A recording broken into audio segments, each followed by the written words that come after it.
கோரிக்கைக்காக நாம் தமிழர் கட்சி ஆர்ப்பாட்டம் பண்ணுது. கோரிக்கை என்ன கோரிக்கை?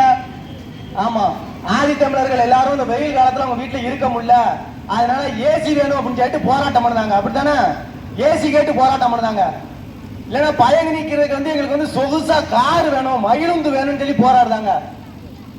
இல்ல இல்லன்னா எங்களுக்கு வக்கு இல்லப்பா, வாழ்க்கைக்கு வீடு இல்ல, மானியத்துல எங்களுக்கு இலவசமா வீடு கட்டி கொடுனா போராடுறாங்க. இல்ல எங்களுக்கு பொழைக்க வக்கு இல்ல, அரசாங்க வேலை கொடுனா போராடுறாங்க. இல்ல இப்ப வருது பொங்கல் பண்டிகை, பொங்கல் வைக்கிறதுக்கு வக்கு இல்ல, ஒரு 10,000 கூட ஒரு 5,000 கூட கேட்டு போராடுறோம். இல்ல எங்களுக்கு கை கால் இருக்கு, அதை மீறி மானம்ன்ற ஒண்ணு இருக்கு, நாங்க மானத்தோட வாழ்ந்துட்டு போயிருவோம். ஊர்ல இருந்து வெளியே பயணிக்கிறதுக்கு ஒரு பொது பாதை, அந்த பாதையை ஒருத்தன் பறிச்சுக்கிட்டான். அந்த பாதையை எங்களுக்கு மீட்டு கூட நாங்க பாதையில பயணிக்கணும்னு சொல்லி போராடுறாங்க. தாமிரபரணி ஆறு இருக்கலாம், அதுல சாக்கடை கொண்டு கலக்க விடுறாங்க. நாங்க போட்டோ வீடியோ எல்லாம் எடுத்து முதலமைச்சருக்கு அனுப்பி விடுறோம். அந்த மாதிரி சாக்கடை கழிவுகள் கலக்கு, இது மாநகராட்சி நிர்வாகம் தான் கலக்க விடுது, இது மேல நடவடிக்கை எடுங்க அப்படின்னு. முதலமைச்சர் என்ன சொல்றாரு தெரியுமா? ஐ டோன்ட் கேர் அப்படின்னு பேருவாரு. இந்த திருநெல்வேலி பக்கத்துல அதே சுத்தமல்லி, ஊரு பேரு சுத்தமல்லி, கேரளா மட்டும் தான் சுத்தம் இருக்கு. சுத்தமல்லி கேரளா எங்க இருக்கு? திருநெல்வேலி சுத்தமல்லி எங்க இருக்கு? இங்க கொண்டு கேரளாவில் உள்ள கேன்சர் மருத்துவ கருவிகளை கொண்டு கொட்டிட்டு போயிட்டான். இதுக்கும் நாங்க போய் மனு கொடுத்தோம்னா அதே டைலாக் தான் சொல்லலாம், ஐ டோன்ட் கேர் அப்படின்னு போயிட்டே இருப்பான். இந்த எஸ்.ஏ. சூர்யா இருக்காருல, எஸ்.ஏ. சூர்யா நடிகர், அவருடைய டைலாக் ரொம்ப ஃபேமஸ் ஆகும், யூடியூப்ல வந்துருந்துச்சு. அவன் கிடக்கான் மயிராண்டி அப்படின்னு, அதே டைலாக் பசுமை தீர்ப்பாயம் இருக்கு பாரு, அவன் கிடக்கான் மயிராண்டி, நான் முன்னாடி நான் நடவடிக்கை அதே தீர்ப்பு சொல்லுது, கழிவு சேட்டேன் உன் சேட்டை எங்க கட்டதா கழிவு அள்ளிட்டு போயிரு அப்படின்ட்டு அள்ளிட்டு போயிட்டான். இப்ப இந்த காவல் கிணறு உள்ள ஆதி தமிழர்களே பொது பாதை கேட்டு போராடுறாங்க. ஆதி தமிழர்னா யாருன்னு தெரியுமா மிஸ்டர் ஸ்டாலின்? ஆதி தமிழர்னா யாருன்னு தெரியுமா? முதல்ல உலகத்துல மனிதன் உருவான அந்த இனமே தமிழ் இனம் மட்டும்தான். அந்த தமிழ் இனத்திலையும் ஆதிக்கு அர்த்தம் கண்டுபிடிச்சா ஆதிதான் முதல்ல உருவான ஒரு குடியே ஆதி தமிழ் குடிதான். அவன் தான் ஆதி தமிழன். இந்த யானை இருக்கு பாரு, யானை அதோட பலன் தெரியாது, அது தும்பிக்கை சைஸ் கூட இருக்க மாட்டான். அந்த பாகன் அவன் முதுகு மேல ஏறி உட்கார்ந்துக்கிட்டு தெருவா பிச்சை எடுக்க கூட்டு போவான், 5 ரூபாய்க்கும் 10 ரூபாய்க்கும். அந்த யானையும் அதோட பலன் தெரியாம 5 ரூபாயும் 10 ரூபாயும் தும்பிக்கையில வாங்கி மேல உட்கார்ந்துருக்க பாகன்ட்ட கொடுக்கும். அந்த பாகன் என்ன செய்வான்? பச்சை புல்லும் தென்னை மட்டையும் நச்சு அந்த யானைக்கு போடுவான். அதே மாதிரி 2 சீட்டையும் 4 சீட்டையும் தூக்கி போட்டுட்டு உங்களோட பலன் தெரியாத ஓட்ட வாங்கி அதுல ஆட்சி அதிகாரத்தை உட்கார்ந்துக்கிட்டு சோகத்தை அனுபவிச்சுக்கிட்டு இருக்கான். யாருன்னு தெரியுமா? தெரியாது. எங்க ஊர்ல ஒரு கதை சொல்லுவாங்க, அந்த பிடாரி ஊரு பிடாரிய விரட்டிச்சான்.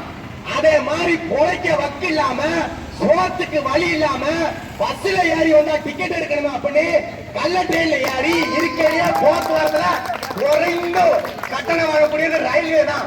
அந்த ரயில்ல கூட டிக்கெட் எடுக்க வக்கு இல்லாம கக்கூசிலே உட்கார்ந்து இங்க ஒண்டிக்கிட்டு இருக்க அந்த பிடாரி நம்ம ஏமாத்தி ஓட்டு பிச்சை வாங்கி ஆட்சி அதிகாரத்தை உட்கார்ந்துகிட்டு இருக்க அந்த பிடாரிக்கு பொறுப்பை பத்தியா, எகத்தாளத்தை பத்தியா?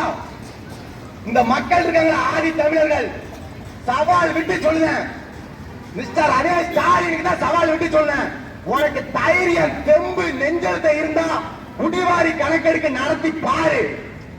சவால் விட்டு சொல்லுங்க. அதிகமா வாழக்கூடிய தமிழ் குடி ஆதி தமிழ் குடிதான். உன் லட்சணம் தான் தெரியும். உனக்கு சந்தேகம் இருந்தா நான் போய் சொல்ல தெரிஞ்சுனா நீ குடிவாரி கணக்கெடுத்து எடுத்து ரிசல்ட்ட வெளியிடு. அதிகமா வாழக்கூடிய ஆதி தமிழ் குடிகள் மட்டும்தான். இவங்க முதுக செமந்தெல்லாம் போதும், செமந்து முடிச்சாங்க. அவங்க தன்னால விழிப்புணர்வு அனுப்பிச்சாங்க. யார செவந்தவங்களோ அவனை கீழே தூக்கி போடுற. திருச்செந்தூர்ல யானை 2 வாகனம் மிதிச்சுட்டு போய் அந்த மாதிரி தூக்கி போட்டு மிதிச்சுட்டு மொத்தமா ஆதி தமிழ் குடி அவ்வளவு வேணும். எங்க அண்ணன் சீமான் பக்கத்துல நின்றுட்டாங்க. ஒரு காரணம் வேணும்ல, காரணம் இல்லாம சீமான பக்கத்துல நிக்க முடியுமா? ஒரு காரணம் வேணும்ல. இந்த அரசியல் கட்சிகளிலேயே ஒரே ஒரு தலைவன் மட்டும் தான் சொல்லுவான், ஆதி தமிழர் விடுதலை அடையாமல் மீதி தமிழர் விடுதலை கிடையாது அப்படின்னு. ஆதி தமிழர் விடுதலை அடையாமல் மீதி தமிழர் விடுதலை கிடையாது. தேடி தேடி ஆதி தமிழ் குடி எங்க இருக்காம தேடி தேடி நீதான் மாவட்ட செயலாளர், நீதான் தொகுதி செயலாளர், ஆதி தமிழ் குடி நீதான் வேட்பாளர், உனக்கு காசு இருக்கு பணம் ஒரு மயில் தவிர நீதான் வேட்பாளர். உனக்கான அதிகாரத்தை நீயே போராடி அடைஞ்சுக்கா. இதுக்காண்டிதான் நாம் தமிழர் பக்கம் வந்து ஆதி தமிழ் குடி எழுக்கி இதை நீ நம்ப மாட்ட, நீ நம்பவே மாட்டா. நீ ஒரு தத்தி முண்டம் விலங்கால கண்டம், நீ நம்பவே மாட்டா. 2026ல உன் கண்ணு முன்னாடி நடக்கும். எப்படி உன் கையில இந்த ஆதி தமிழ் குடிகளும் இஸ்லாமியர்களும் சேர்ந்துதான் உன் அதிகாரத்தை கொடுத்தாங்க. இந்த ரெண்டும் உன் கையை விட்டு வெளியே வந்துட்டு இப்ப நாம் தமிழர் கட்சி எங்க அண்ணன் சீமான் கைவாணிக்கு 2026 ரிசல்ட்ட பாப்ப.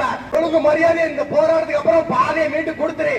இல்ல 26 ரிசல்ட்டுக்கு மறுநாளே ஸ்டாலின் குடும்பம் இதே மாதிரி ரோட்ல நின்று போராடும். என் வீட்டுக்கு பாலை குடி, என் வீட்டுக்கு பாலை குடின்னு போராடும். இது உண்மை உறுதி. என் தாய் மீதும் என் தமிழ் மீதும் என் தலைவன் பிரபாகரன் மீதும் சத்தியம் விட்டு சொல்கிறேன். இது உறுதி உறுதி உறுதி. ஒழுங்கு மரியாதை பாலை கொடுத்துரு. நன்றி, வணக்கம். நாம் தமிழர்.